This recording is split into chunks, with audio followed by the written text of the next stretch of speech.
Hey, what's up, everybody? Welcome back to Mile Higher Podcast, episode 164. And today we are talking about another true crime case. Today we're talking about a disappearance.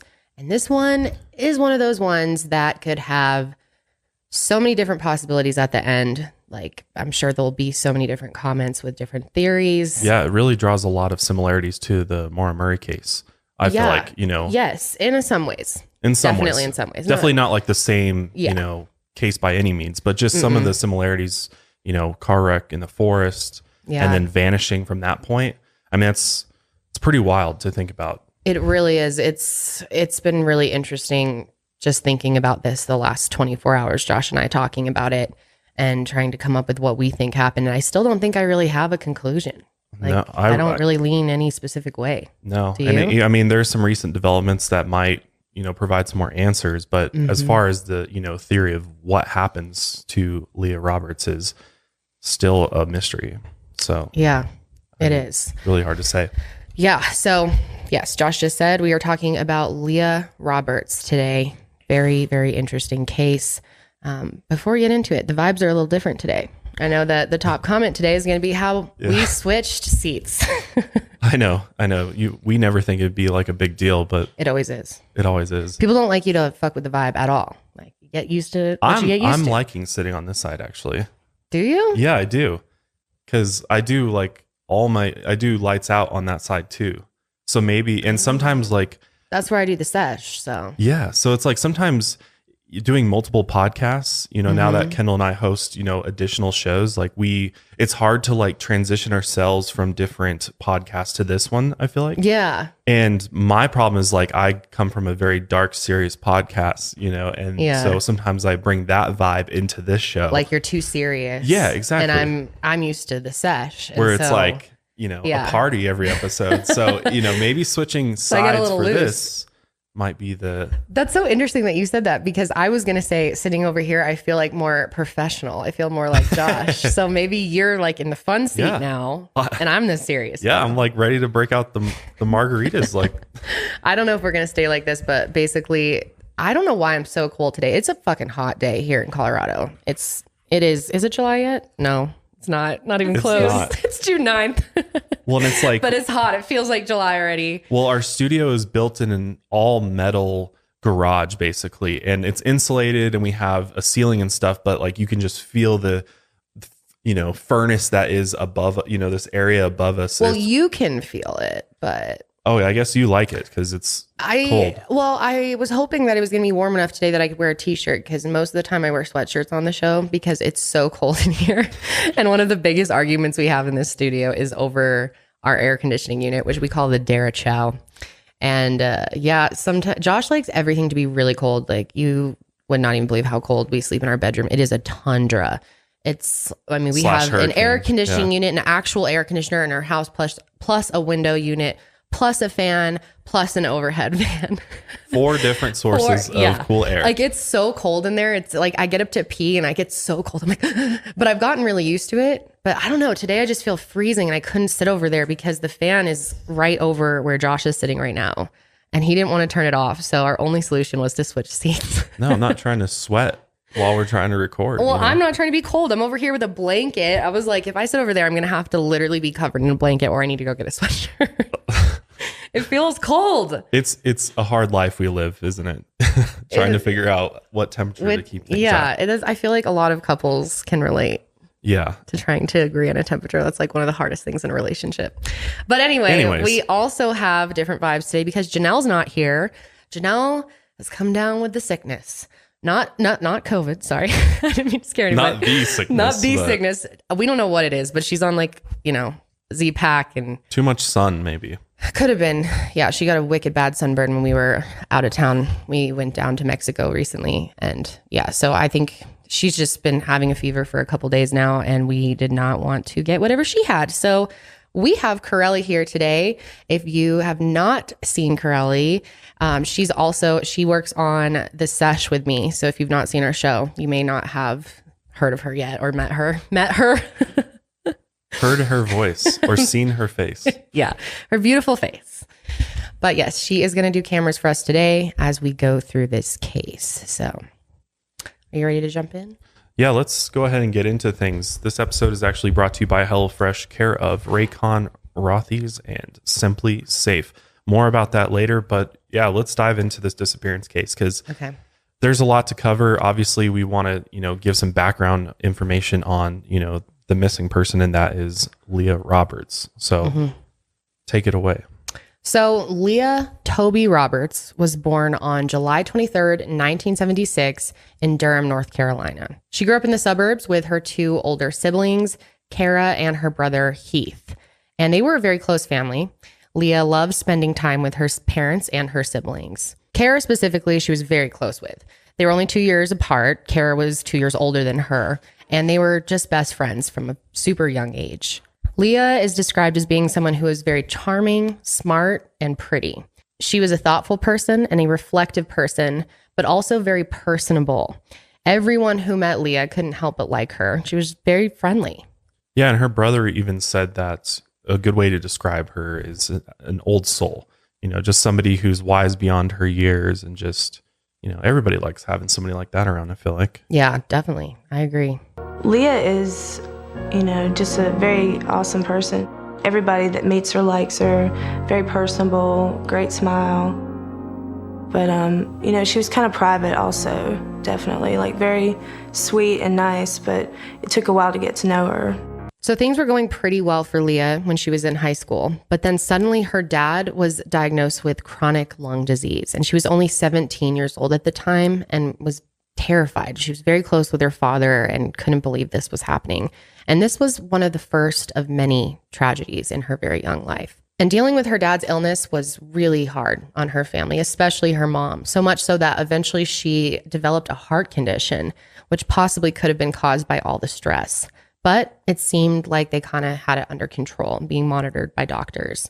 In 1995, Leah graduated high school and she enrolled in North Carolina State University in Raleigh, North Carolina, which is about a 30-minute drive from her family's home. She majored in anthropology and minored in Spanish, and eventually she became fluent in Spanish.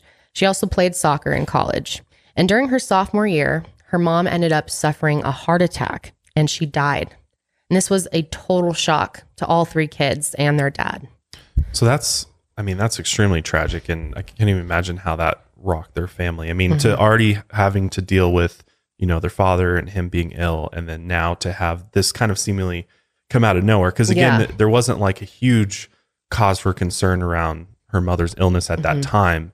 And so it was kind of like, boom. And then they're just kind of left. And they were like so worried about her dad. And then this happens with their mom. I mean, God, just completely torn apart. That's just so much fear for a family, to have both parents sick and possibly could pass at any time too. And then, one of them does, and you're so afraid it's going to happen to the other. Right. So Leah took time off of school to be with her family and grieve the sudden loss. Eventually, she went back for fall semester of 1998. But then her life was disrupted once again. She got in a serious car accident. A transfer truck pulled out right in front of her, and there was no time for her to brake. Just before the collision, she was sure that she was going to die. However, she did survive the crash. She was seriously injured, but she was alive. She had a punctured lung and a shattered right femur that required surgery to insert this metal rod. And this ended up being a turning point in her life. She was so thankful to be alive, especially because in those final moments, she did not think she was going to walk away from that. She told her sister Kara that she felt born again and inspired to live the best life that she could. So she decided to take more time off of school and figure out what she truly wanted in life. And in the summer of 1999, she enrolled in a field study abroad program in Costa Rica with her friend and roommate who's named Nicole Bennett. But then 3 weeks before the trip, tragedy struck Leah again. Leah's dad died. And once again, she had to grieve the loss of another parent. Obviously, she had this big trip coming up to Costa Rica, and she was kind of debating whether or not she should even go. But she felt like her dad would want her to go, that it would probably be good for her. And since both of her parents passed away, Leah and her siblings did inherit some money from their estate. And she decided that that's what they would want. So she went into Costa Rica with Nicole. She gave Kara the power of attorney over her finances and bank accounts while she was out of the country. And while she was away, Leah grieved the loss of her father in her own private way. Nicole never saw her crying or upset. Leah threw herself into the local culture and ended up having an amazing time in Costa Rica. It was really a perfect time for her to get away. And what a great place to go. Yeah. If you've never been to Costa Rica, highly recommend it. I've been there before. It was absolutely beautiful country and a great place to, everything is like, life there is just so much simpler, and just the sheer beauty of the country, just like, with the slow paced lifestyle and just like heaven on earth all around you. I've actually heard of a lot of people going there to kind of heal. Remember my mom, after my parents got divorced, went to Costa Rica for a few weeks, and it was like super healing for her. Just to kind of breathe, and good people, amazing culture, good food, beautiful beaches. I mean, what else can you want? Seriously. So she had a really good time out there. But when the program ended, Leah went back to school to NC State and completed her fall semester. However, that spring, she decided to drop out of school altogether, even though she was just one semester away from graduating. She wanted something just different in her life. She was tired of her routine and didn't want to live, that normal track. The 9 to 5, get the 9 to 5. The rat race, as some would say. Yeah, she just kind of wanted to explore what else the world had to offer. And her siblings really struggled with this decision because to them, it just seemed kind of like irresponsible. She was so close to getting her degree, and Leah just wasn't interested. She really could care less, honestly. So she and Nicole continued to live together, but she started pulling away from the rest of her family and friends at this time. There was enough inheritance money that she could live off of it for a while without a job. And so she never really had a set schedule and lived her life pretty spontaneously at this time. The only thing that was really tying her to her house at this time was this new kitten that she had adopted. Leah had picked up some new hobbies around this time as well, such as playing guitar, and she was also getting really into photography. She was also journaling and writing poetry about the meaning of life and hanging out in local coffee shops, just really doing a lot of soul searching. Leah wanted to be like the authors of the Beat Generation. She actually talked about taking road trips like Jack Kerouac, her favorite author. And her favorite spot was a coffee shop called Cup of Joe on Hillsborough Street in Raleigh, about a half mile from the North Carolina State's campus. It was a trendy place, but also kind of dingy. Most of the people who hung out there were smokers, including Leah. And she'd like to spend the day there just drinking coffee, smoking a few cigarettes while she wrote or chatted with the locals. She also made some new friends there, including a woman named Janine Quiller. They would talk about things like finding the meaning of life through spirituality or adventure, and they bonded over their shared love of Jack Kerouac. Based on her reading material and just, what people said that they talked to her about, Leah was really in this stage of life where she's just trying to figure out, like, what's her greater purpose here? She wasn't satisfied with kind of the status quo of what everybody around her were doing, her other brothers and sisters. And she really wanted to get something more out of life and just wanted to figure out how to do that and what type of path she needed to go down. Mm-hmm. But then comes March 9th, 2000, which just seemed like an ordinary day. Leah talked to Kara on the phone that morning, and they casually chatted about getting together in the near future. They didn't make any definite plans, but when Kara hung up, she assumed they'd see each other soon. There was just no indications, that anything was out of the ordinary and that, just another typical conversation that she had with her sister. But that afternoon, Nicole and Leah made plans to do a babysitting job together the following day. And then Nicole left for work after. When she got home that night, Leah wasn't there. Her 1993 white Jeep Cherokee was also missing. So Nicole just thought, her roommate must have just gone out for something. But the next day came and Leah wasn't back yet. And Nicole assumed she'd meet her at the babysitting job, but she never showed up. The following day, Saturday, March 11th, Leah was still missing. She lived by her own schedule and could come and go often, but she never stayed away for days at a time without checking in with at least Nicole. Leah's other friends and family had called the house multiple times because they hadn't heard from her or had expected to see her. Nicole didn't know what to tell them, and she had no idea where Leah could be. So this, in 2000, this is like, she didn't have a cell phone, so imagine if she did, how different this case might have turned out. But, you just had to rely on somebody, finding a phone and then phoning the landline and hoping that person picks up. I mean, those days seem so far from where we're at now. Like, it's hard to even remember what that was like. Having a cell phone on someone when they disappear, or at least having it in the last location where they disappeared, does normally lead to something. Yeah. Like so many cases, that is the main point that leads investigators to the next point, the next evidence. Exactly. And just the mere fact that with a cell phone, you can ping, find out which tower the phone's pinging from. There's so many things you can see. And I mean, geolocation features of cell phones, they have GPS. So especially nowadays. Yeah. Trackers on them. But back then, I mean, it was a lot easier to just take off and have nobody know where you went and no way to contact you. I feel like Leah, even if this was now, I don't think she would even want a cell phone. She was like the type of person that would be so anti being connected. She would definitely not be on social media. And I don't think she would want people to get a hold of her so quickly. She was trying to distance herself and really disconnect from the modern world in a way and just kind of get back to basics and nature. That Monday, March 13th, Kara decided it was time to talk to the police about her sister being missing.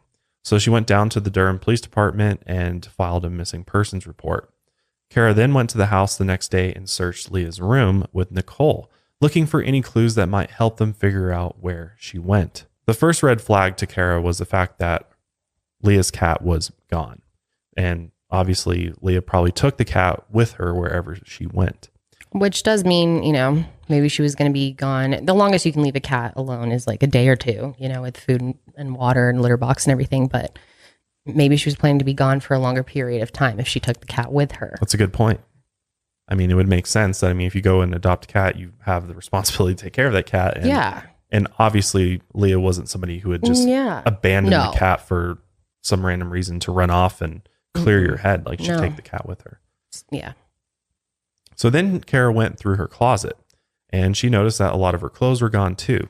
So it was very clear to her almost immediately that Leah had left on her own accord and that, it wasn't like she was abducted out of her house or anything like that. As far as, what she could tell, it looked like she had packed her bags. There was clothes on the ground. She was clearly going through picking out which specific clothes she wanted to bring with her on her trip. Which showed she was probably going to be gone for a while. Yeah, exactly. But then they found a cryptic note on her dresser that said, "I'm not suicidal. I'm the opposite. Remember Kerouac." The note wasn't left in an obvious spot, as if Leah wanted someone to find it. But Kara thought it might have clues. The note seemed to imply that she planned to emulate Jack Kerouac's cross-country travels, which he detailed in his novel On the Road. And to Kara, this really sounded like what Leah planned to do. But eventually, all signs pointed to her returning from this road trip at some point. This is to cover bills while I'm gone. Remember, everyone is together in thoughts and prayers, and time passes quickly. Have faith in me, yourself, everyone. Leah's note said, "I'm not suicidal. I'm the opposite. Remember Jack Kerouac." I think it's interesting that she specifically made the point to say, "I'm not suicidal." And that's what she thought people would think, because she knew people were worried about her. And obviously, this reference to Jack Kerouac is definitely saying that she was going to try to do the same type of thing. And it aligns perfectly with how she'd been living her life and things that she'd been saying and wanting to soul search. And so many people try to live this off the grid lifestyle when they're looking for the deeper meaning. Totally. Well, it's interesting that you bring that up because I literally just watched this National Geographic series called the Boonies. Oh, I believe so. Yeah, the Boonies. And it's about people that leave society, just decide one day, like, I don't want to live in this society anymore. You were telling me this. And it reminds me of this specific couple that had a totally normal life, house, car, regular jobs, regular people. And all of a sudden they're just like, screw all this. They sold everything. And they literally moved to the middle of the Washington State forest, which is interesting, out in the middle of nowhere. And they live 100% off the land. They have no money. They literally built everything from what they found in the forest. And they love it. And they love it. And they feel like they're free and like they're really living the way that they're meant to live. And so it's not this like totally, I mean, it seems like a crazy idea to most, but it's more common than you think. Anyone that I've ever heard that lives even remotely like that, or people that backpack around or live in vans, like van things life, I've just heard like on TikTok and stuff. I mean, they always seem so happy and so it's freeing, like distressed. It's freeing to be on the road too and just traveling to different places whenever you want. I'd be so fucking stressed out though. Like you have to get your own dinner. You like get a People make love sure we that, find though. firewood. What People if it love that. rains? What if you get bit by ants? Like, That's wow. part of the fun. Well, I am a child of the modern times because I don't think I could handle No it. van life for There's you. no way I'd be thinking about like, soul searching, or maybe I could. I don't know. Maybe I could. If you're Maybe if after you're- a certain amount of time, you like get used to the life, and Yeah.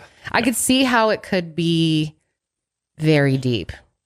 It could be a very beneficial experience. Well, and she has this guide essentially from Jack Kerouac. I mean, he literally did this. And so she's kind of literally retracing his footsteps. One of her favorite books of his was Dharma Bums. And it's really about like finding spirituality and like really, it's got a lot of Buddhist sort of principles in it that it teaches. And a lot of it is about going to these beautiful places and sort of that's where you find spirit, you reconnect with spirit, which honestly I kind of agree. Like that's a great place to go and at least bond with Mother Nature and like really try to like figure out who you are. There's no distractions to like get you, there's nothing to like, distract you from like what's real and like what's right. You're in the natural world. Exactly. Your reality is what is in front of you. You get to live more in the moment versus planning your next step and getting ready for work the next day and someone's calling you with something stressful. I mean, I get it. You well, could especially, or you're by yourself. And who's there to talk? It's just you and the universe. I would go crazy. I hate being alone. Like I can't be alone. And even when I am alone, I have to have like a podcast on or something to make me not feel alone. Right. You don't like to just listen to like nature or the wind. I mean, I do for like 2 minutes. And then I get stressed out. My anxiety starts, intrusive thoughts start to enter. Yeah. I need a distraction for my brain. Not Leah, though. She was like, screw it. I mean, Leah had been through a lot at this point. Oh, yeah. I would have done the same thing. So much for her to think about. Losing both of your parents. And just like realizing, I think when you go through something like that, it really does give you a new perspective on how short life is and how every moment is not guaranteed. Like we have to, it forces you to live in the here and now versus so many people live in like the future where they're like, oh, this and that. But then what they're doing currently is completely, nonsense compared to what they should be doing, like they're just kind of living in this, always in this future mindset, which it's really easy to get stuck in that. It's almost impossible for me to pull myself out of thinking about the future. Like even while I'm getting a massage, I'm like thinking about afterwards what I need to do for work or like the night before I never have a moment where I just live in the actual moment and embrace what's around me. It's so rare for me and so difficult to do. And it's because we have so many distractions around us all the time in work and our pets and, people have kids and.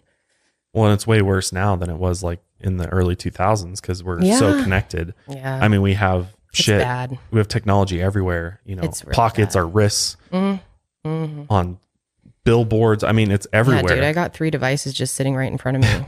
It's overload, honestly. It's really bad. That's like what the ancients taught is like, you got to go back to like the origins of, our story. And that is us and the planet and just get into nature and leave all that behind. Like, that's why there's hotels and resorts that literally will like have no cell phone service, no Wi-Fi, no nothing, or they'll even like collect off your phone and it's just you. That sounds nice.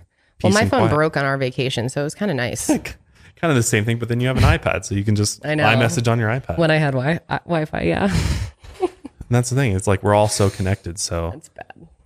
But I totally see why Leah was like, this is what I want to do. I've been through enough and it's time for me to really figure out how I want to spend my life because it could end at any point. So Leah had asked Nicole to go on a trip like this with her in the past. But Nicole always said no because she had school. She had a job. She felt like she couldn't just leave all of that behind and go off with her for several weeks. But one interesting thing about this note that they found is it had this little drawing of the Cheshire Cat grin.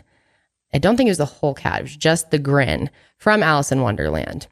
And if you've seen Alice in Wonderland, this character. I don't really remember it. Can you refresh my memory on the... You don't remember the Cheshire Cat? No, I haven't seen Alice in Wonderland in probably like 20 years. Bro, I'm we serious. gotta watch it. I know, and they made a new Well, I one. know what Isn't we're there doing a tonight. new one too? Yeah, it's probably one of those fucking animate like with people. But I think it's got like we gotta Johnny watch the Depp in it or cartoon. something. Well, who cares? Those ones always suck. Oh. I like the cartoons. The real ones, you need to watch the real Alice in Wonderland. But the Cheshire Cat is kind of this mischievous character. It's like you don't fully know the intentions. Like I don't even know how to explain it, but it's kind of like a trickster. And it kind of Alice pops in Wonderland. and out when it wants to, right? It doesn't like, it's Yeah, it not kind just of like there the sometimes whole just time. appears. No. Yeah. Yeah, it would just kind of show up. It's kind of interesting that she put this too, because obviously Alice in Wonderland is associated with psychedelics and everything. So it kind of makes you wonder if she was at all dabbling into that. I mean, with everything else she was talking about in her life, it kind of makes you think maybe she was thinking. She was out there Thinking thinking deep, and having some help with that. Yeah. Which, I have that's completely just my speculation. Yeah, there's no proof of that exactly. at all. But I just thought it was interesting that she put that. But it was kind of interesting to Kara because it was a smile. So it kind of seemed like she was going to come back, I mean, who would put a big smiling face on their goodbye letter? And just the fact that the actual character pops in and out. So she thought like maybe she'll disappear for a bit, but then maybe. And it's kind of a trickster. She'll be back. Yeah. You don't know where I am, blah, blah, blah. Yeah. Well, just the fact that Leah wrote kind of like a cryptic note in the first place just kind of lends, itself to that explanation. I feel like that it was kind of, I want to kind of keep my family like in this shroud of mystery of kind of what I'm doing. Because she could have just been like, I'm going to go here. Here's the address. Here's the phone number. You can call, you can reach me here in emergency. Like she didn't do any of that. She just, she left like these little like clues that really don't point anywhere in particular, but other than I'm going to be gone for a bit and maybe I'll be back. Maybe I won't. Maybe it wasn't even the Cheshire Cat. Like looking at it now. I think it was. You think it was? Yeah, because look at the grin. That's the yeah. Look at it's the same grin. I see that. Yeah. I just thought maybe she was like inspired by her cat or something and just drew a smile. Her cat smiles like that? I don't know. Why not draw the eyes and stuff too? I don't know. Kind of strange. Yeah. But yeah, it didn't seem like a goodbye letter. It seemed like a see you later. So they also found a wad of cash to cover her share of the rent and other expenses for her roommate for the next month, which seemed like she'd be coming back as well. She didn't say she wouldn't screw over her roommate like that, So the investigation continued with Leah's bank accounts. Kara still had power of attorney and found out that Leah had withdrawn about $3,000 on March 9th after their phone call. And that night, she paid for a hotel room in Memphis, Tennessee with her debit card. Kara tracked the gas and food purchases along Interstate 40 as Leah drove west. She reached California and then headed north on Interstate 5. She bought gas in Brooks, Oregon, around midnight on Monday, March 13th, the day Kara reported her missing to the police. But after that, she completely stops using her accounts. There was no more purchases made on her debit card, and there was no other cash withdrawals either. Of course, we can't track whatever else she was spending out of that $3,000 she had. But I mean, there was nothing digital after that point. Yeah. Yeah. I mean, it's kind of interesting because, I mean, clearly maybe it was just because of the location she's in. She's kind of going through more remote stretches of highway. I mean, it's really interesting that, and I think the bill for the gas was like $20 in gas or something. Yeah. Which she's driving a Jeep Cherokee, and those aren't like super gas efficient. Right. So she was kind of like going, like, I don't even think that maybe in 2000 that was enough to fill the tank. It probably was with gas prices back then. Yeah, I was going to say. She only spent $20 total the entire trip? Though. No, just on that gas. On that particular stop. She put $20 of gas in there. And maybe that's enough to actually fill the tank in 2000. But I don't know. I just thought it was kind of interesting. Like, it was like she was I don't think had so. these planned stops or something. I don't know. Maybe. Okay, so the actual cost of gas per gallon around 2000 was $1.51. So yeah, I mean, easily could have covered the bill then. God, gas has gone up so much. Jesus. Yeah, it's crazy. It's like 4 times as much now. So Kara enlisted the help of Leah's best friend, Susie Smith, to help her try to investigate. They talked to Janine, one of her newest friends that she hung out with at Cup of Joe, and they hoped that Leah had mentioned something to Janine about this trip that she was going to go on to the Pacific Northwest. Leah and Janine had talked about poetry and travel. They had many conversations about Jack Kerouac's lesser known sequel to On the Road, which was the novel that you had mentioned, Dharma Bums. From the last conversation that we had, we were talking about Dharma Bums. She was talking about wanting to go up on Desolation Peak and how she really wanted to go off by herself and figure a lot of things out and figure out what kind of person she wanted to be because she really didn't know anymore. In this story, Kerouac details the inspirational beauty he found in the northern Cascade Mountains in Washington state. He actually worked as a Forest Service fire lookout on Desolation Peak and spent 63 days there in the summer of 1956. That's actually really cool to think about. It'd be a little bit lonesome up there for 63 days. Yeah. Just sitting up on like one of those lookouts on top of the mountain looking for forest fires. I would go crazy. There's no way. But Desolation Peak Trail actually is a steep, strenuous hike known for stunning views of Ross Lake and snowy mountain peaks. And most people make the hike in the summer months because if you try to go in the winter, it's going to be a tough time. Very cold, lots of snow. This was really good news to Kara, though. If Leah was tackling Desolation Peak Trail, she wouldn't be using her debit card or withdrawing cash. Maybe she even planned to do the 63-day trip to experience the Cascade Mountains just as her favorite author, Kerouac, had done decades before. But unfortunately, Kara's relief was short-lived. Days after talking to Janine, Kara celebrated her 26th birthday on March 18, 2000. She expected Leah to call her, assuming she could get access to a phone on her trip, but she didn't call. That day, Kara heard from the Durham police that Leah's Jeep had been found abandoned in Bellingham, Washington. It was found early that morning by a couple running on Canyon Creek Road. They're just going along and they notice articles of clothing along the road hanging up in branches on the trees. Canyon Creek Road, just for reference, is off of Mount Baker Highway near Mount Baker National Forest, and it's a remote area close to the Canadian border. It's sparsely populated with just a few residents and logging camps, which are work sites for the logging industry. The only vehicles usually on the road were logging trucks, and few locals ever used it. And someone passing through town would have no reason to be there. The clothes that were found were spread near a curve at the top of a slope, and over the side of a steep ridge looking down into the forest, the couple saw the Jeep. But there was no signs of Leah anywhere. So this is where the investigation really sort of picks up, because now we have Leah's missing vehicle, but no Leah. So before we dive into that more, we're going to take a quick ad break and we'll be right back. Remember the feeling you got as a kid of getting tucked into bed, or the feeling you get now in the arms of somebody you love? Safe and secure is how you probably feel. It's a feeling of security that only comes through a human connection.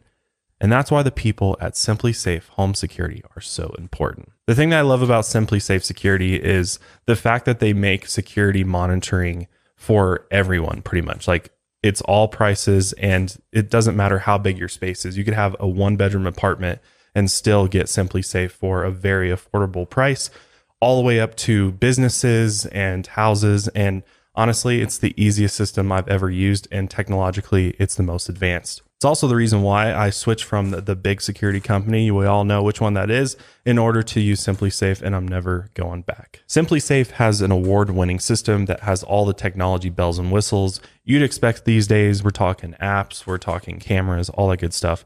But the people at Simply Safe really take it to the next level. They're there all around the clock anytime you need them.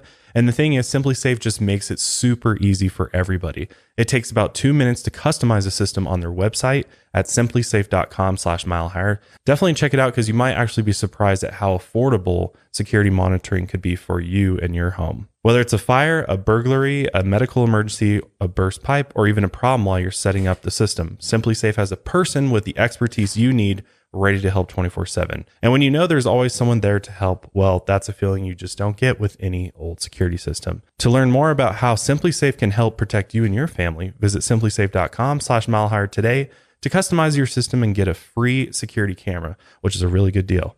You also get a 60-day risk-free trial, so you can try it out, and if you don't like it, then great. Or if you love it, even better. So there's nothing to lose with this offer. That's simplysafe.com/milehigher. Today's episode is sponsored by Care Of. I'm a big fan of Care Of because it makes taking your vitamins so easy. You really don't even have to think about it. Care Of's products are formulated with good-for-you, clean ingredients that are backed by science. And Care Of is super transparent about the research and sourcing behind each of their products. And their recommendations come in a daily individual wrapped packet, which is amazing. That's my favorite part of Care of, is how easy it is to take them. Like if you're going to be going away for a couple nights, you can grab, 3 or 4, whatever you need, put them in your bag, and you don't have to bring a bunch of different bottles. You don't have to get out your pill pack and put all your vitamins into the daily things. I just absolutely hate that. So it makes it so easy to just grab one of these little packs and take everything in it. Studies show that it can take 30 days for you to see benefits after a new supplement routine. So consistency with vitamins is key. And Care of makes it easy with a personalized subscription delivered right to your door each month, contact free, of course, so that you do not have to worry about running out. And the Care of app allows you to track your routine and earn rewards like cool swag, discounts, and even free products when you're consistent with taking your vitamins. And if you're new to vitamins, it's really easy to figure out what you may benefit from with Care of's in-depth online quiz, which asks you questions about your diet, lifestyle, and health concerns to help address specific wellness goals. Care of's holistic online quiz is like getting a one-on-one consultation with a nutritionist without even leaving your house. So if you guys want to check out Care of, you can actually get 50% off your first order if you go to takecareof.com and enter promo code MileHigher50. That's takecareof.com and enter promo code MileHigher50 for 50% off your first Care of order. So just recently, I got back from a little vacation down to Mexico, and I brought my Raycon E25 wireless earbuds with me, and I'm so thankful I did, because it made my trip so much more enjoyable, especially those airplane rides. I mean, nobody wants to listen to what everybody's talking about, or just the noise, the baby crying in the back, or the terrible movie they've got on. Well, with my wireless earbuds from Raycon, I can shut all that out and go into my own little piece of heaven, whether that's my music, podcasts, or recently I was rewatching the Conjuring series. So they really came in clutch for my trip. Raycon's my favorite wireless earbuds because they give you tons of sound and beautiful bass with earbuds that are half the cost as some of the premium brands out there, which is absolutely amazing for your ears and your wallet. And Raycons are built to go wherever you go. They've got quick, seamless Bluetooth pairing and a compact charging case. So, you've always got them charged up, ready to go when you need them. So listen up, Raycon's offering 15% off all their products for my listeners, and here's what you've got to do to get it. Go to buyraycon.com/milehigher, and there you'll get 15% off your entire Raycon order, which is a super good deal. You'll want to grab a pair and a spare, because they also have like over-ear headphones and a bunch of other options, different colors. It's really cool stuff. That's 15% off at buyraycon.com/milehigher. buyraycon.com/milehigher. So Leah's car was just found by the couple, and now the Washington State Patrol is responding to the scene to check it out. They were quickly able to match the license plate on the Jeep to Leah Roberts, and they found out that a missing person report had actually been filed for her in North Carolina. Obviously, having North Carolina plates on the vehicle, that made it very easy for them to kind of connect the dots. But they believed her Jeep went off the road and down the slope going about 30 to 40 miles per hour. Basically, they assessed this from looking at the damage to the surrounding trees as well as to the Jeep itself, and both were pretty significantly damaged. And the damage in the way the items inside were tossed all around and outside of the vehicle basically led them to believe that the Jeep had likely rolled over multiple times as it landed at the bottom of this ravine.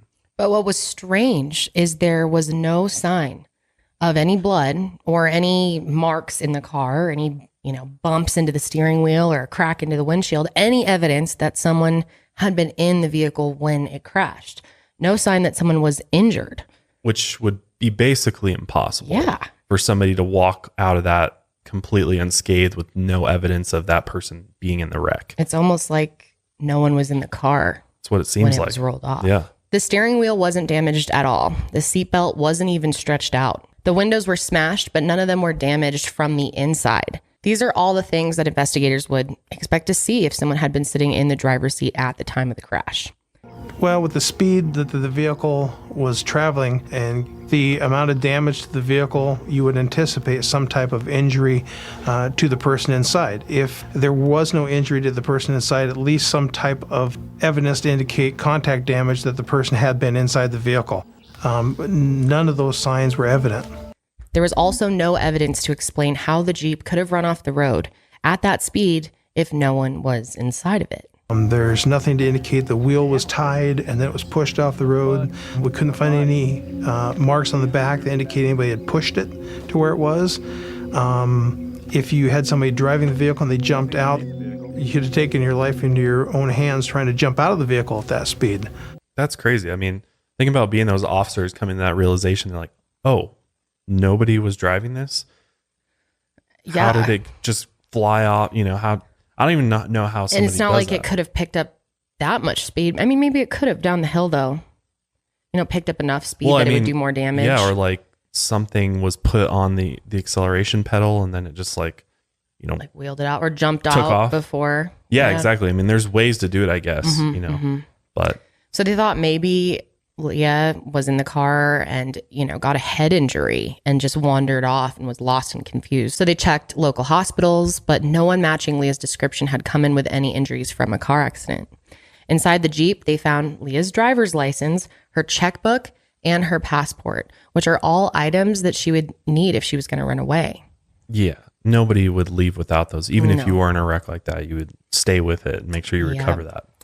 She also left behind a lot of her clothes and her possessions, like her CDs and her guitar. But there was cat food and a cat carrier inside the Jeep, meaning she had her kitten with her. There were no reports of a stray kitten in the area at the time, and the kitten to this day has also never been found. Which is very interesting and kind of spooky, honestly. I know.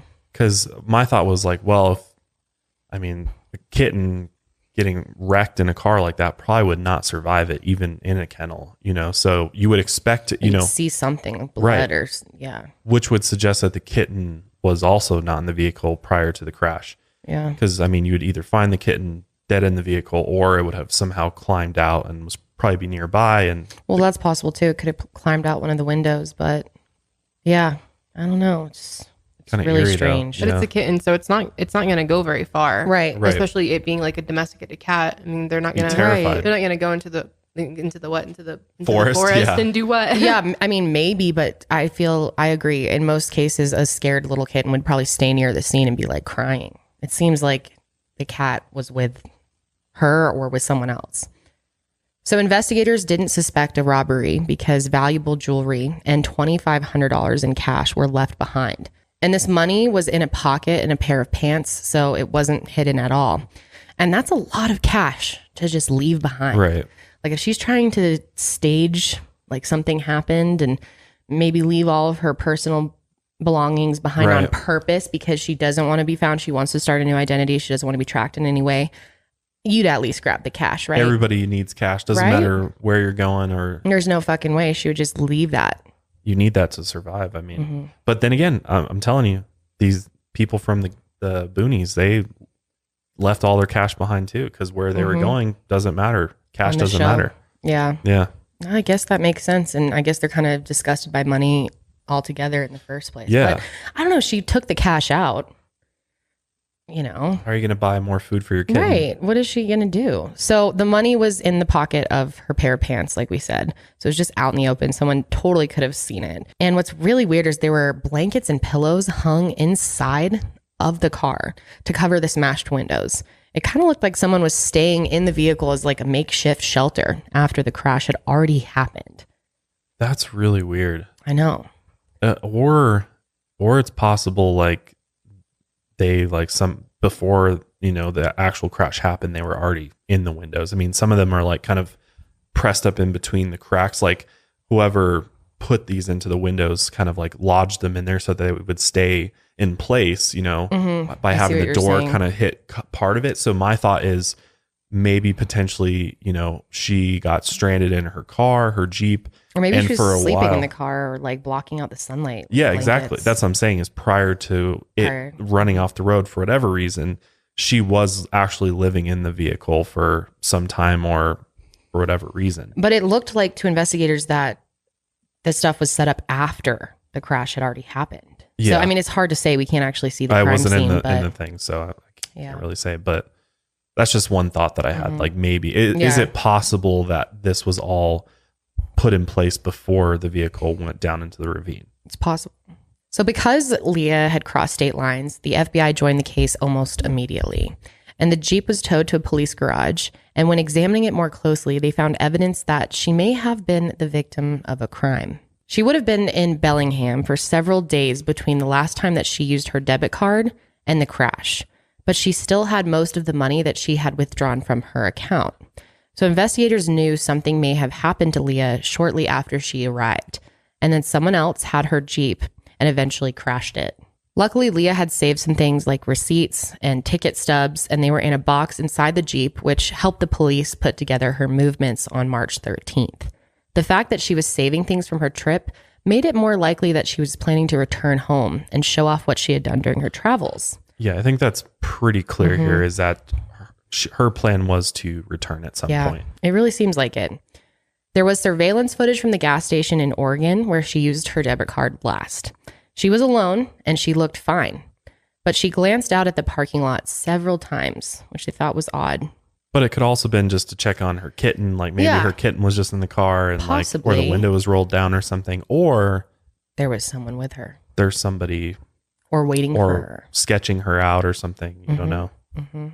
Because of course at this gas station, there was absolutely no security cameras on the outside. Yeah. Just on the inside. So obviously investigators thought it was possible she was traveling with someone else and she was looking out at them in the parking lot. But the Jeep didn't show any evidence of another passenger with her. And after buying gas in Oregon, she drove 5 or 6 hours to Bellingham. And that afternoon, she went to an afternoon showing of American Beauty at a theater in Bellis Fair, which is an indoor mall. There was no evidence that Leah had stayed in a hotel since March 9th, the day after she left North Carolina.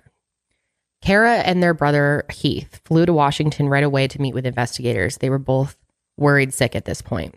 They went to the crash site and they looked through everything that was found inside of her Jeep, hoping that they could shed some light on what had happened. But after looking at the crash site and the Jeep, Heath believed that Leah could have walked away from the accident unharmed. But police disagreed. But then they found something really important. And I think this is one of the most important pieces of this case. Is investigators found an engagement ring under one of the floor mats. And this ring belonged to Leah's mother. And Leah wore it every day. She literally never took this ring off.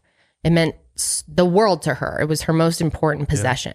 As long as I've known Leah, she has worn her mother's engagement ring. It was her most prized possession. And when we discovered that the ring had been found in the car, it was kind of a bad sign. There's no way that she would have left that behind and purposely left that car. Like the cash, you can kind of argue, maybe she didn't like money, whatever. But the engagement ring, why would she leave a piece of her mom, such an important piece of her mom? If she was going to leave and she didn't want that ring with her for some reason, she would have left that with another one of her siblings, for sure.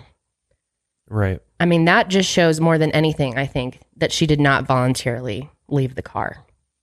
I agree. I think it's hard to argue the other way.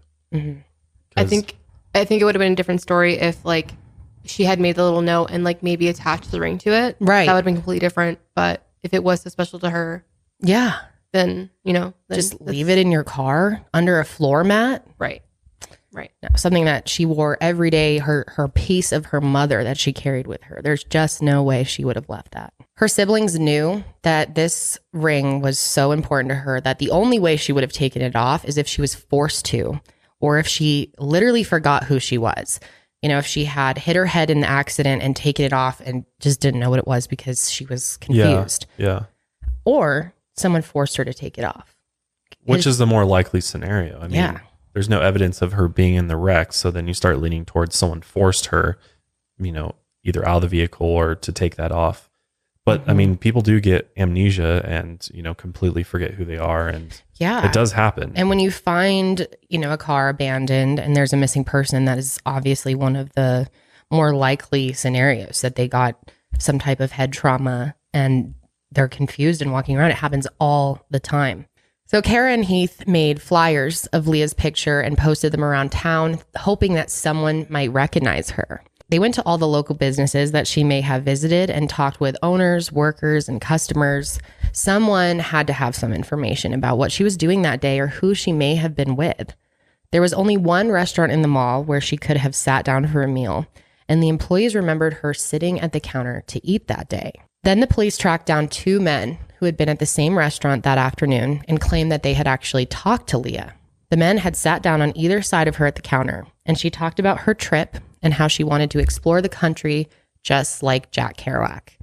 She was excited and very open. They said it was a really pleasant conversation. One of these witnesses told investigators that Leah was with a man named Barry. Leah greeted Barry by name when he came into the restaurant, and they eventually left together. And just for clarity, she spoke to only one of the individuals that sat next to her in the restaurant because they were, the flyers were like call in tips. And so he called in a tip to police saying that, this was my experience with her. And then obviously reported that this other guy was Barry, but that was kind of the full extent of what he knew as far as what he told police. I mean, there could be more. There could be more of a connection there. We just don't know. The man that called in the tip was actually able to describe this so-called Barry extremely well, to the point that the police actually created a sketch of the guy. And the sketch of the guy, I mean, he looks like I don't know. Well, how would you describe his description? How would I describe his description? Yeah. I mean, pretty. Looks like a he's little got like Clint Eastwoody. Looks like he's got gauges or a earring on one ear. Yeah, at least one earring on one ear. Yeah. Very chiseled face. Yeah. He looks younger too. I mean, mugshot or composites always look kind of scary, but he does look freaky. That's true. He does look kind of creepy for sure. There's really thin lips, kind of beady eyes. But while Karen and Heath were in town, they talked to anyone who would listen and showed Leah's picture to hundreds of people before finally returning home 4 days after they arrived. A few days after the Jeep was towed away, an anonymous man called the police, and he claimed that his wife had spotted Leah around a Texaco gas station in Everett, Washington, which is about 30 miles north of Seattle. Apparently, Leah was wandering around alone, and she seemed confused about her surroundings and didn't know who she was. But when police tried to get more information, the man panicked and hung up.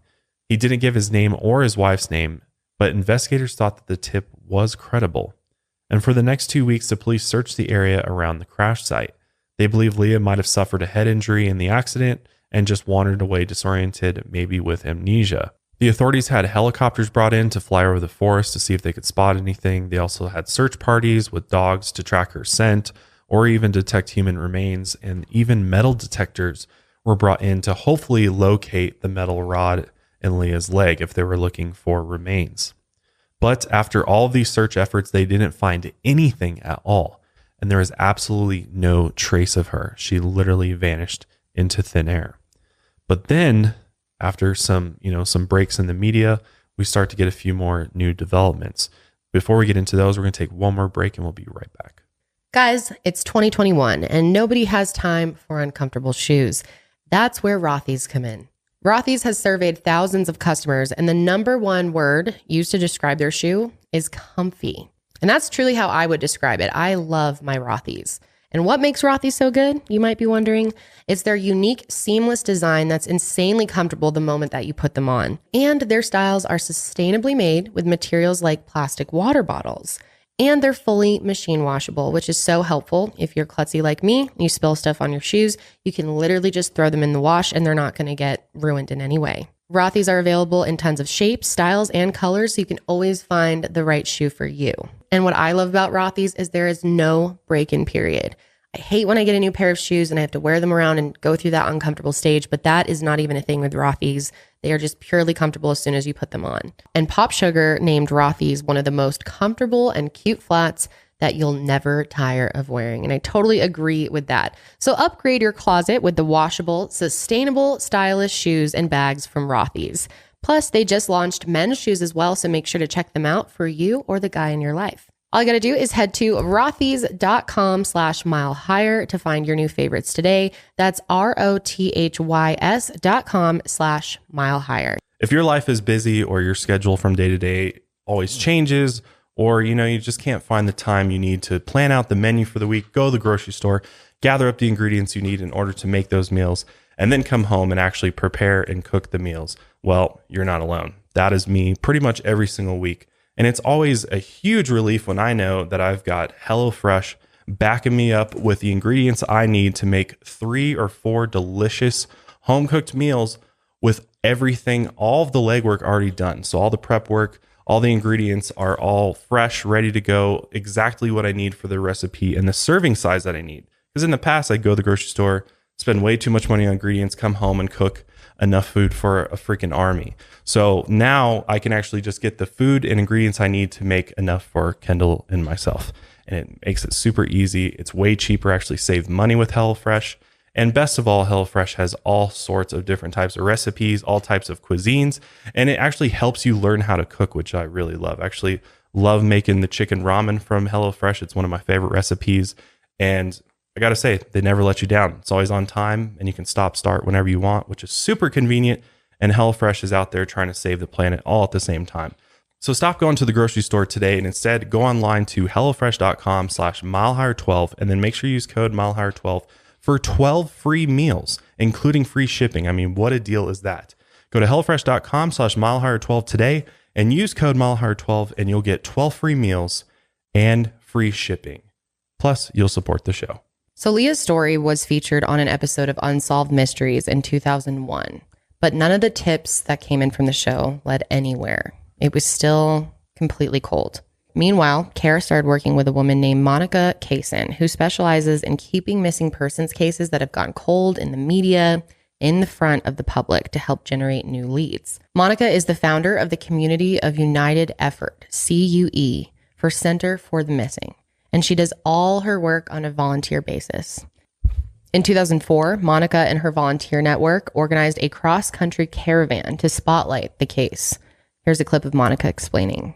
Her case got little attention until we decided to do was sit down with the authorities, and we came up with her credit card statement, which she had used the whole entire way. And we decided we were going to go to every place that she stopped, put up posters, bring a renewal to the effort of looking for her, let people know she was missing. They traveled from North Carolina to Washington, following the same route that Leah did 4 years earlier. It was a 14-day trip that raised awareness for Leah's case and 60 additional missing persons cases along the way. Some of these cases never got more than a 3-inch column in a newspaper with no photo. Some of these cases have not had a story in 7 or 8 years. Maybe they've been missing 15 years. And we're going to keep working their cases. And I do believe that every case is solvable. You just have to spend time and you have to really just continue to work on it. This event has continued every year to raise awareness about Leah's disappearance and other missing persons cases around the country. It's called the Road to Remember Tour, and Kara continues to be involved in organizing it. Also in 2005, Monica and Kara went on the Larry King live show to make sure that no one forgot about Leah. Kara has done multiple media interviews. She has tried everything she can to keep her sister's name out there. She has talked about how hard it was to lose both of their parents in such a short period of time and how Leah had been going through so much in the years leading up to her disappearance. And just poor Kara, like to lose your little sister like that and her brother like that. Like so heartbreaking. To lose your parents and then lose your little sister. I know. Without explanation too. Yeah, that's the worst because you just have no way to get closure. Like how do you even begin to heal? Well, it's like we sit here and talk about theories and possibilities of what happened to her. Imagine being that family member where literally that just is playing through your head every single day, all day. And how can it not? Yeah, how can it not? Exactly. So in 2006, the lead detective on the case handed the files over to 2 younger detectives, and they decided to go over all the evidence again and see if anything had been missed, which happens all the time. And when they looked in the case notes, they realized that no one had ever looked under the hood of Leah's Jeep. Come on. Yeah. Like they did a full, analysis of the Jeep initially. They pulled everything out. Mm-hmm. And yet they were already throwing around the idea that most likely this went off the road without somebody in it. Why did they not think, oh, maybe we should take a look to see if somebody rigged the actual car itself? Look at the engine. Look at every fucking inch of the car. I mean, it makes no sense. And Kara had asked the police department to hang on to the car during all of this time. Smart on her part, seriously. Like I feel like most people wouldn't even think to keep they assume the police had already done everything they can with the car and there's no point to even keep it anymore. Yeah, that's what you'd like to assume, but oftentimes it's just sitting there. So in all those years, she could have had it and been running her own tests and had private investigators looking at it, but she, you want to trust that the police are going to be doing everything that they can. So the detectives finally decided to pop the hood up and they discovered that the car had been tampered with. Yeah, like very quickly too. It was very obvious the car had been tampered with. Literally, a wire to the starter relay had been cut. This would allow the vehicle to continuously accelerate even if no one was pushing the gas pedal, which meant that this accident was likely staged.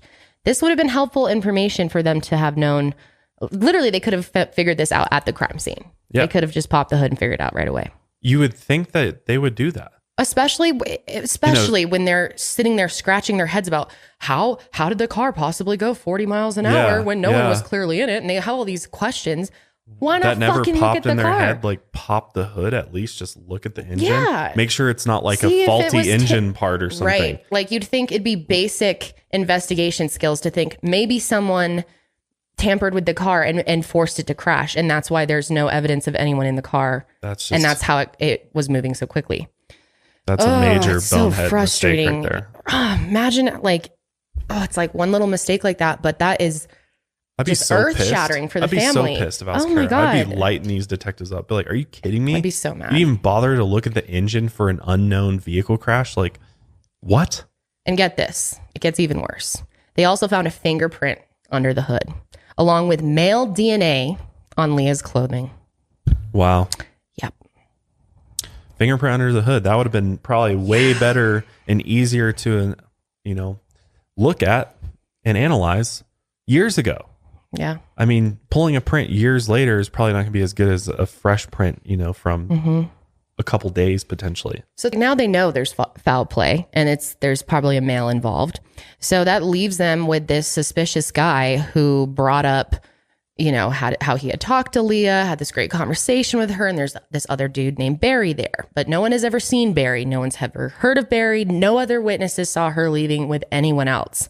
So that makes that guy look incredibly suspicious. Yeah, and I was just thinking too, the fact that because it just reminded me of this case you recently covered where, somebody who commits a crime, make sure they have a solid alibi and a person to commit the crime, and they give the perfect description, almost too perfect. Yep. And I feel like that's exactly what whoever this guy is did when he told the police. Tried to. Yeah, and that could have been another. I wonder if the police were like, oh, red flag. This guy happened to be like staring at this guy to get his details down so perfectly like that. And it's such a common thing for criminals to actually call, tip lines and try to give information. And they think it helps keep them under the radar. Right. So this witness was actually a mechanic with a military background, and he could have easily tampered with Leah's Jeep. He would have had the knowledge for sure. Yes. Both from being in the military and just being a mechanic. I mean, because the actual things that were done to her vehicle are beyond the knowledge of just that. Like, I wouldn't know if somebody was like, hey, Josh, make this car accelerate without pressing the gas pedal. I'd be like, okay, let me get a brick or something and put it on top of it. I wouldn't know to go into the engine and find the little starter wire. And I'd be too scared. I'd shock myself or something. Yeah, it's definitely someone who knows what they were doing for sure. And this guy happened to be. So this guy was living in Canada, and it took a long time for them to track him down. And then once they did, they got his fingerprints and DNA to compare. This man to this day has remained anonymous, but he has posted comments online that he was treated poorly by the police and the media. He said that he was interviewed by investigators for 12 hours and passed 2 lie detector tests, but that they refused to believe him and continued to accuse him of lying and hurting Leah. He was accused of fleeing the country and moving to Canada after Leah's disappearance, but he said that he is a Canadian and he's always lived in Canada. In March of 2000, he was in Washington State to visit his sons, who lived just a few miles away from the border in Bellingham. He also claimed that he hasn't been back to the U.S. to visit his sons because he thinks that he might be arrested for a crime that he has nothing to do with. It's a little, It's a little fishy. Yeah, it's definitely a little paranoia there. And why even bother going online and fighting with people and writing comments? Why not just really disappear?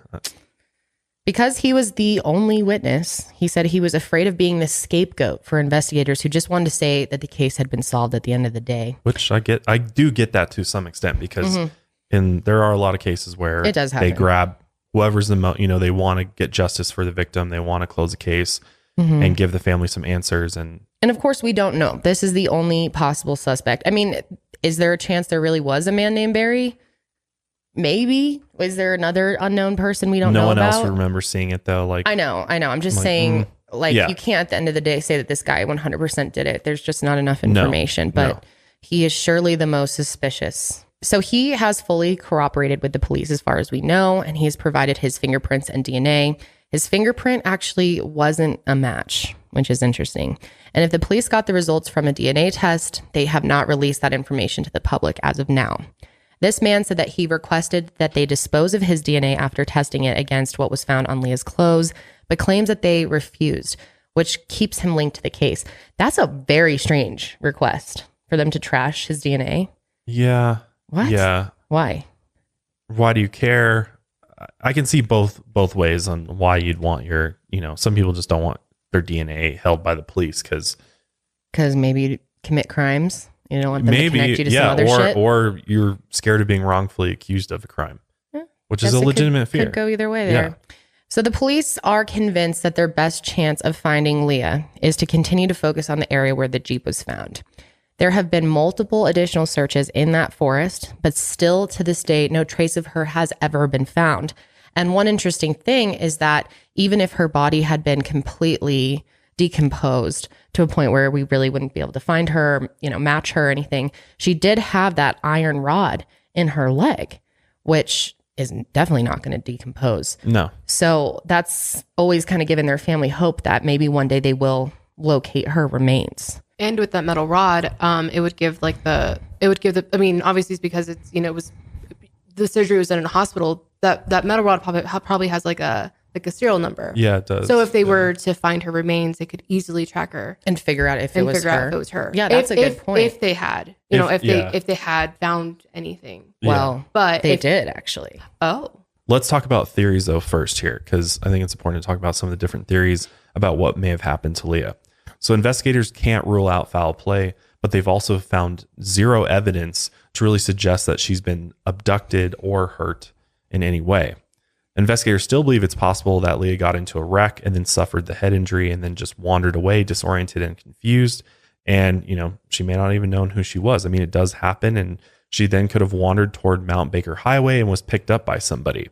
Yeah. And this person could have been trying to help her, especially if she was injured, and I mean, it happens. People have amnesia and they find them years and years and years later or never find them. Or they become homeless and people just think they're alcoholics or something. That's really common. People will be found on the street. Legally dead. And I mean, it's definitely a possibility. But it's also possible that if she was injured and confused, that someone took advantage of that opportunity and kidnapped her. There literally are. That's what's really scary is the idea that there's people hunting out there. There's literal people that hunt for victims and just look for that, that one girl that's by herself, in a remote location where nobody will ever see what happens to her. And especially if this person, let's say, had maybe talked to her at a bar possibly about her journey that she was on where she could have going. Heard, wow, so you left your home and didn't really tell anyone where you were going, and you didn't tell anyone when you're going to be back.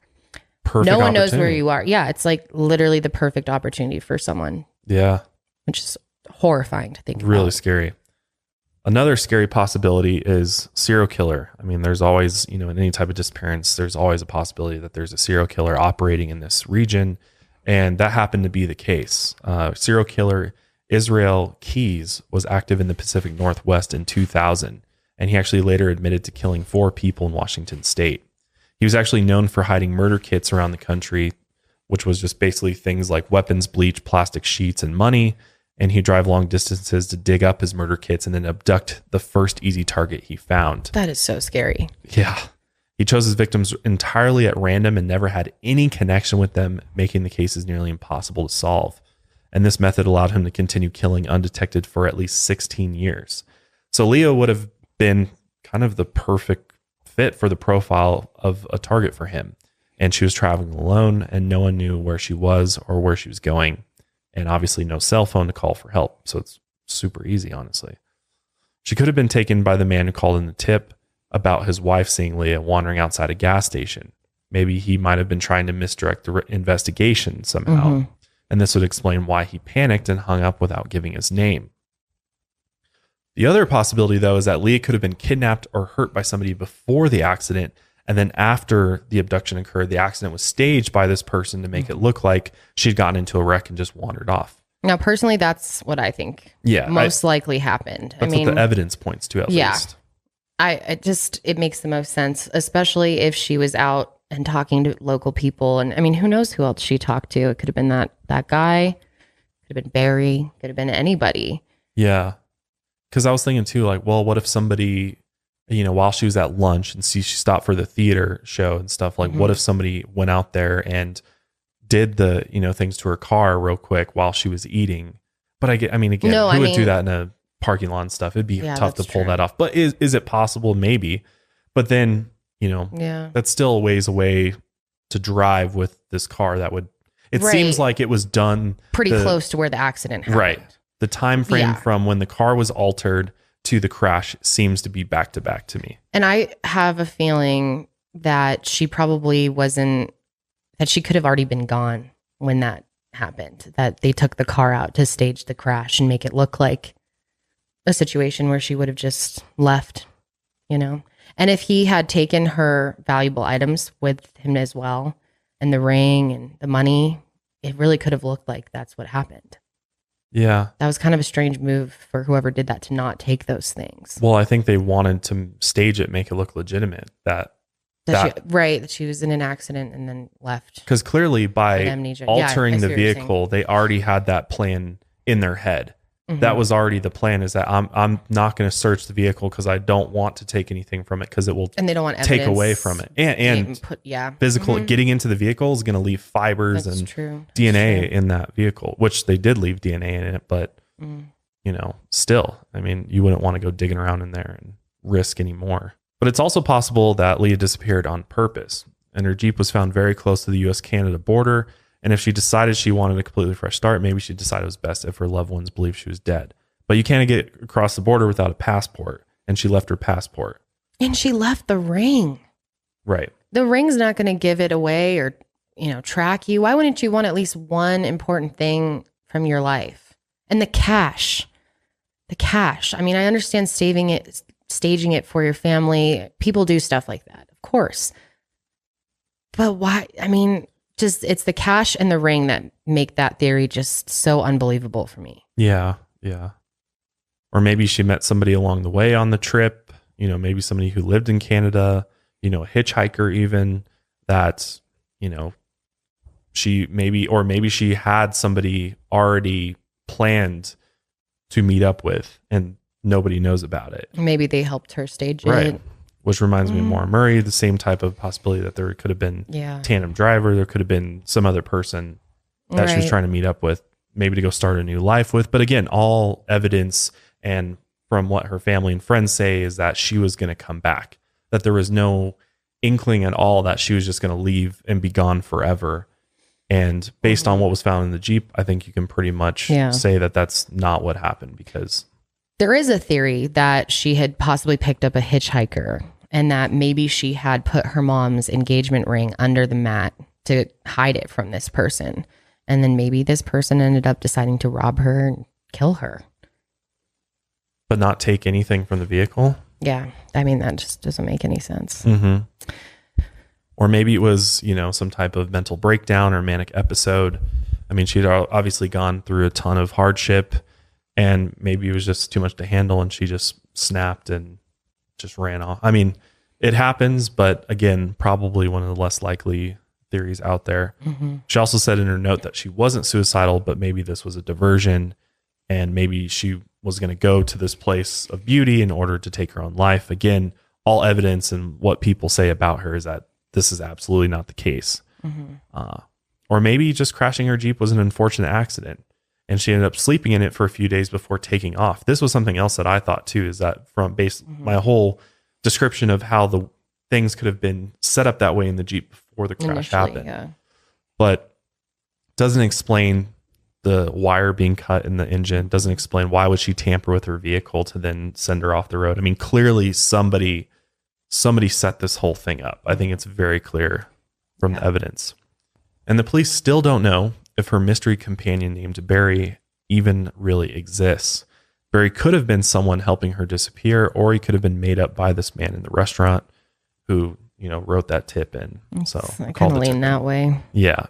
I mean, it seems kind of very made up to me and too convenient to like have this perfect description and know the guy's name is Barry. Like, It was so like descriptive. Like how you're really going to sit there and like stare up. Like I couldn't, like I've seen you so many times. I can't really describe you. You know what I mean? So, I mean, I'm also really bad at describing, but like you do have to like literally like analyze everything about them to give that kind of descriptive. Yeah, picture. totally. Like so many sketches look wild too. They're like, But it's like he could have been describing Clint Eastwood for all we know. Yeah, that's true. Well, that's you can just think of someone and that's what I'm saying. Is that's what I think it is. Yeah, like it was somebody he had in his head that he just gave to investigators, kind of throw everybody off the trail potentially. Right. This man could have been the one who really kidnapped or hurt Leah. But then again, maybe Leah talked about Barry with this man and pointed out a random person. She wanted to make him believe Barry was real to throw off the investigation and make it easier for her to disappear. Possibly. If Leah was taken and the crash site was staged by her kidnapper, the police may be searching the wrong area for a crime scene. It's possible that after March 13, 2000, she was never even in the Jeep. There's a slight chance that Leah wandered away from the crash and ended up starving or freezing to death or being attacked and killed by wild animals. There's always that possibility, but then again, you would probably find remains fairly quickly of some sort because, you know, there's always going to be something left behind. Especially with her metal rod. Right. Which on that note, in 2014, and I don't know exactly what the source of this is. This comes from Reddit and from some other source, but it doesn't have a lot of details. Let's just put it that way. But in 2014, a mummified body was found in the area where Leah disappeared, and it matched her height and had a metal rod in the right femur. The rod inside the femur was traced to a shipment sent out in fall of 1998, which would be around the same time Leah was in a car accident. However, the body was identified as a male between the ages of 33 and 35, but the remains were so decayed, it's possible forensic analysis misclassified it because specific expertise is needed to determine if a mummified corpse would have been assigned male or female at birth. So mistakes are common, even with this expertise. Yeah. So it's very possible that, you know, Leah had an intersex condition even that may have led her to being classified as male. Or that she may not have even known about. Or, right. But who knows? I mean, this is like so sketch, this information. There's no other information other than that. And I didn't see like a news article. We wanted to at least include it because it is like people that follow this case definitely talk about this. But and it's like a lot of people think it was her body. But it's just like, wouldn't that be like an official thing put out there that's like, well, they're keeping a lot of stuff under wraps. You know, it seems like there's stuff that the police have that they're not discussing yet. Seems like it's still active and still like gathering information on it. But yeah, I mean, that's basically where the trail ends. Yeah. I mean, that's kind of the last bit of information, and then it's gone quiet since about 2014 or so. There hasn't really been anything new as far as Leah's case goes. But just a little bit more information to leave you with on Leah. Leah was 23 years old when she disappeared, and she would be 45 years old this July. She has blue eyes and sandy blonde hair. She's 5'6", and when she went missing, she was 130 pounds. At that time, she was a smoker and a vegetarian. She has a surgical scar on her right hip, pierced ears, a beauty mark above her lip, and she speaks with a Southern accent and is fluent in Spanish. Leah's family and friends don't think that she disappeared by choice. Kara does not believe that her sister would cause them this much pain and suffering if she could help it, especially after she and Heath had lost both of their parents and now their sister. I can understand Leah's needing to get away and find some peace within herself, but considering the loss that our families experienced, it's difficult for me to think that she would leave us open for another loss like this. It's difficult to imagine her wanting to distance herself from her family for as long as she has. But of course, you don't want to imagine the negative things that could have happened. You don't ever know what someone's thinking in their head. No matter what they tell you, you still don't know. Not 100%, you never know. That's why none of this makes sense to anybody. It's so out of character for her in some ways, and then in some ways it's not. If any of you have any information on Leah's disappearance or know of a possible sighting, you can contact the Whatcom County Sheriff's Office at 360-778-6600 or the Whatcom Communications Dispatch Center at 360-676-6711. while we were kind of going through this, I had one other thing that popped in my head that was kind of interesting, because we literally just talked about Mother God and the Love Has Won cult. Oh yeah. And, not only is there the possibility of, kind of going off the grid, leaving everything behind and just living off the land, which is possible. People do that and do that in that area. But I also thought there are tons of groups out there. I don't think people realize how many cults exist in this country and how many cults that we don't even know about that exist. And is it possible that, maybe she found some group of people that were really into this Dharma Bums book or something, or into this author's ideas, and, maybe made some type of cult or group off of that, is all about leaving your old life behind. It was interesting. She mentioned being reborn. Like she said, I've been reborn, which I feel like is a very, strong term to use for somebody who says I've been reborn. And I found that really interesting. And, then all of a sudden she leaves on this soul searching trip. Is it possible that she was going up to Washington? Because that's the thing, is nobody knows exactly why she was going to this Mount Baker area, other than the fact that this book and this author went there. But That's maybe probably why. Could she have gone there and met up with a group at some point, and part of, the initiation of getting into the group is that you have to leave it all behind and they stage your disappearance. Is it possible?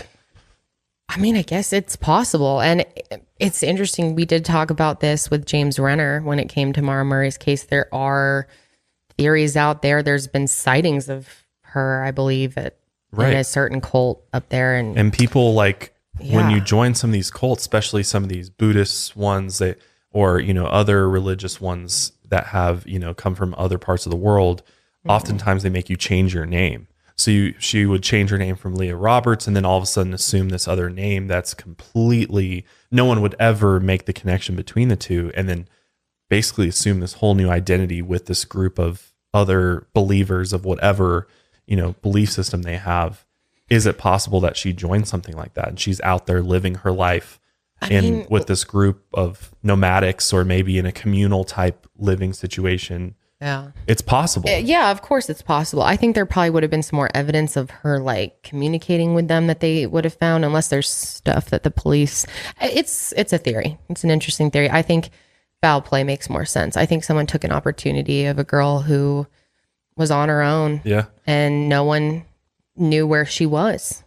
Scary, man. I mean, there's people out in these remote areas of the country that, especially if you're a woman and you're out there by yourself, you got to be so careful, because some person that might look anyone. I mean, I think anyone.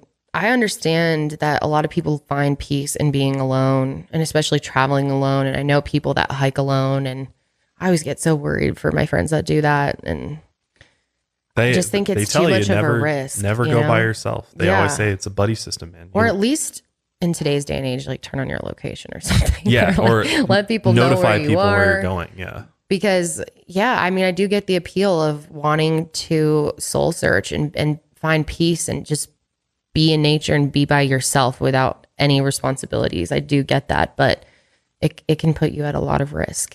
It does, unfortunately. I mean, there is that serial killer operating up there, and who knows how many other countless serial killers are out there. Well, I'm devastated for Leah's family after everything they've been through, losing both parents and then now her, and not having any answers after all this time is just the absolute worst. And I wish we could get a statement from them as far as, where things are at, this weirdness from Reddit and the body. Yeah. I'm just confused about all that. And I think I want to make sure we put that out there with a grain of salt. Right. I think they're still the police are still DNA testing, and I think they're still investigating this. And I think there is a possibility that we will know something more about it soon. At least their family could have some closure at the end of this, Yeah. I mean, is there ever closure for this type of thing? It's crazy. She would be not really in her 40s now. Mm-hmm. I mean, it's a long time. Yeah. It's passed. So really, really sad. But we'll leave all the information below for the Whatcom County Sheriff's Office if you do have any tips or sightings. But that is it for us today. That is. Thank you for listening to this episode of the Mile Higher Podcast. Hopefully you found it interesting. If you did, be sure to drop us a like and subscribe on YouTube and Apple Podcasts. We'd appreciate it. Drop a comment for Corelli for stepping in for Janelle today. Yes, awesome A+ job for Corelli's first episode of Mile Higher. It's a whole nother beast. Thank you so much. But We will see you guys next week with another episode of the Mile Higher Podcast. But until then, take your mind a mile higher. higher.